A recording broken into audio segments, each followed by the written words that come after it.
WOJ reporting that Klay Thompson plans to have discussions with the Mavericks, the Lakers, the Clippers, and the 76ers in these opening hours of free agency.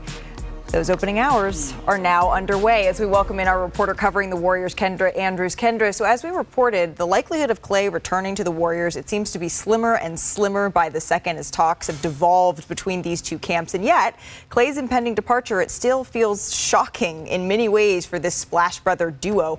How did we get to this point? Yeah, we have to flip back pretty much a whole calendar year, really to last summer when the Warriors and Klay could have first come to a new agreement, gotten him a new deal, and avoided this entire situation, but it didn't happen. And I'm told the way that last summer played out left a sour taste in Klay's mouth.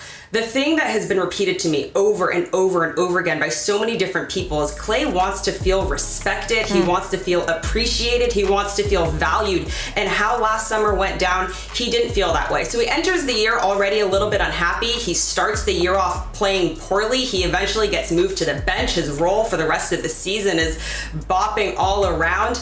Meanwhile, the contract negotiations, nothing moved from the summer. All the while, Malika, he had a hard time adjusting to his game and his body after those two really difficult injuries a couple years ago. So he's dealing with all of this in his head. Meanwhile, he isn't getting that respect, again, that appreciation, that reassurance from people high up in the organization. And that really, really caused a splinter between him and important people in the Warriors. And now look, could the Warriors have maybe eventually put an offer down in front of Klay? Yes, but I was told earlier this month that by the time they do it, and the Warriors, by the way, have a history of taking some time before coming up with big deals, like with Steve Kerr, like with Draymond Green. It could take some time, but the question was, by the time the Warriors offered Klay something, would it have been too late? Would he have already detached himself mentally from coming back from the Warriors? And that's pretty much what we've seen play out here these last few weeks. Kendra, thank you so very much.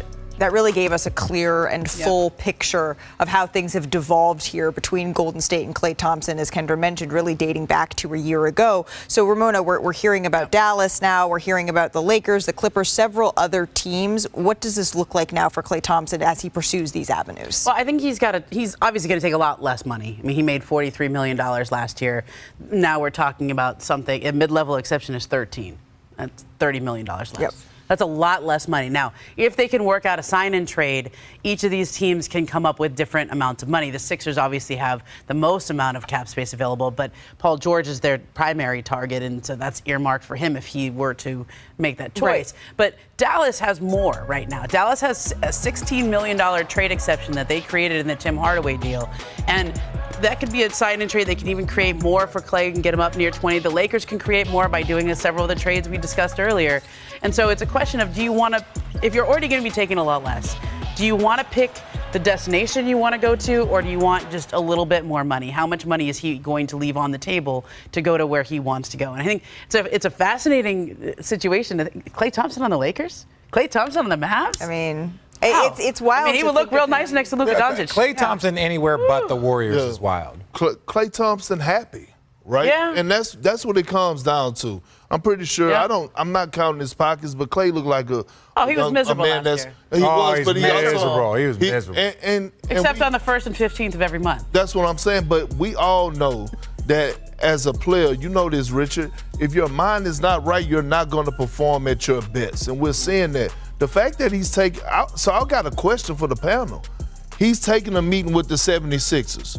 So, am I getting this right? So the 76ers could possibly get PG and Klay Thompson? Yeah. That is financially feasible. They have enough cap space to do it. Let's pause for a second. Let's pause for a second. We go real fast on these shows. There's a lot of transactions coming in. Yep. This is the end of something magical in basketball. Like, this was a dynastic team, and this guy, from the threes in Oklahoma City to the threes against Toronto to coming out with a busted ACL to shoot the free throws to the loudest ovation I heard in that arena ever. This is the end of something, and we need to take a moment to appreciate it.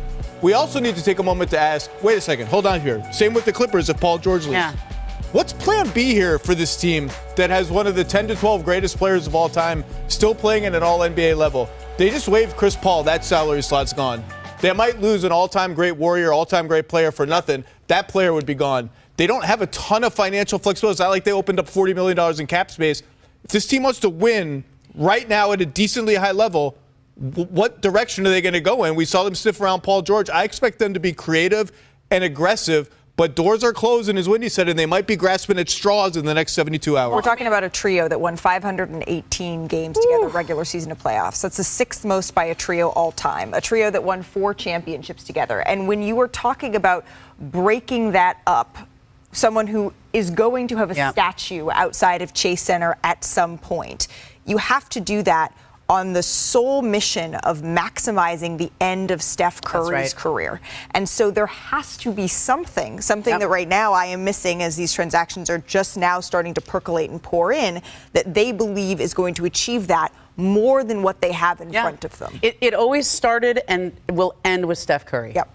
This dynasty is built on number 30's back. And I think that, you know, as much as it was the Splash Brothers, and I think that the Warriors did make a good faith effort to keep them together, you could feel this coming. I mean, Perk, I've heard you say this all year long, and this is one of those ones you turned out to be right. Okay, but you could feel it. The last game of the year, last game of the year, he was going around like taking it in from the Chase Center. Yeah. He went around the locker room and was asking if anyone wanted to ride on his boat home after the game. And Chris Paul and Moses Moody went with him. I mean, you could feel him know that this moment, is probably it. In Sacramento, when he's looking around. He could just feel it. And everyone said we want him back. Everyone said how important he is to them. But this has been coming, and now it is finally here. And Zach's right. We should take a minute to talk about Klay Thompson and his legacy. Coming back from those 2 major leg injuries, just an unbelievable warrior, okay? We're taking a moment to recognize the whole legacy and, you know, arguably the best shooting backcourt in the history of basketball, get all that. But where's Steph Curry and Draymond Green at this moment? Listen. Like, what? No, seriously, what are they doing behind the scenes? Because it's obvious that they're not sitting up here fighting to keep Klay. Because if they were, we don't know that. We don't know that. How? Just because people aren't tweeting and talking. It ain't about tweeting and talking. What do you think? So you mean, hold on, time out. So you're telling me that if Steph Curry walks into Mike Dunlea's office or calls Joe Lacob and said, I don't care what you got to do, make sure Klay is here by the start of next season. It don't get done?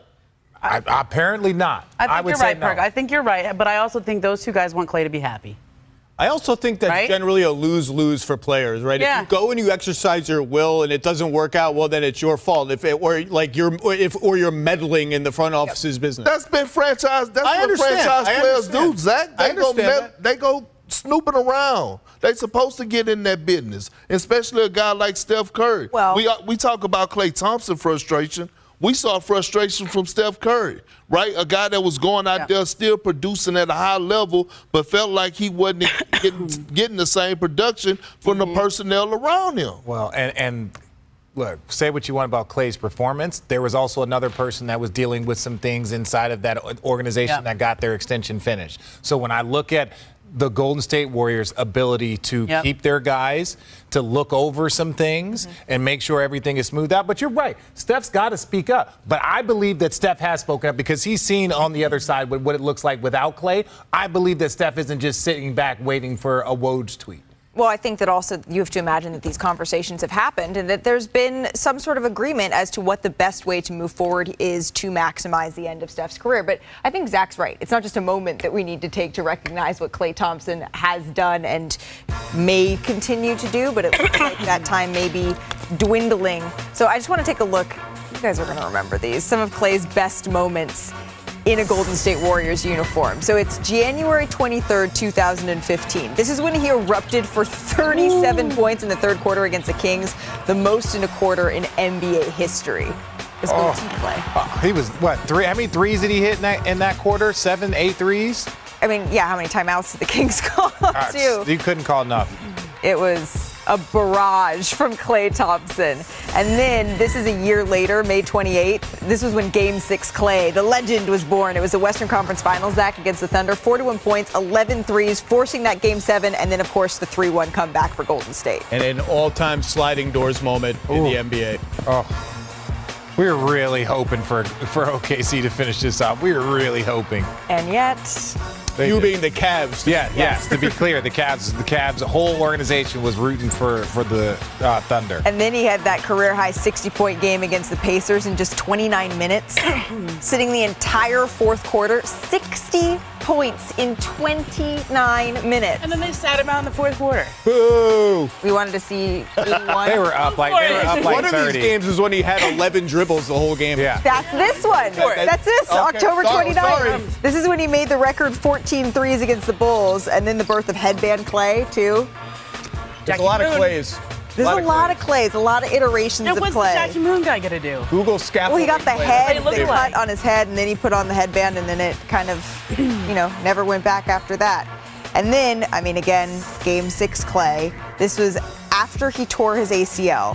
He returned to, as Zach said, one of the loudest ovations I have ever heard to hit both of his free throws before exiting the game for good. It honestly gives me chills to watch this back. I was at think this he game realized with how my hurt he dad, was. and it was, that was a special moment. So much adrenaline going. And then January 9th, 2022, 941 days later, after tearing his Achilles during his ACL rehab, he made his return against the Cavs. He scored 17 points en route to a win. He is going to go down as one of the best players in Warriors history. NBA history. There is NBA no question history. about Yeah, it. sure. And as you can see, when you see his accolades stack up here, he's 6th in points in franchise history, 2nd in three-pointers made behind only his splash brother Steph Curry, 4th in three-point shooting percentage, an all-time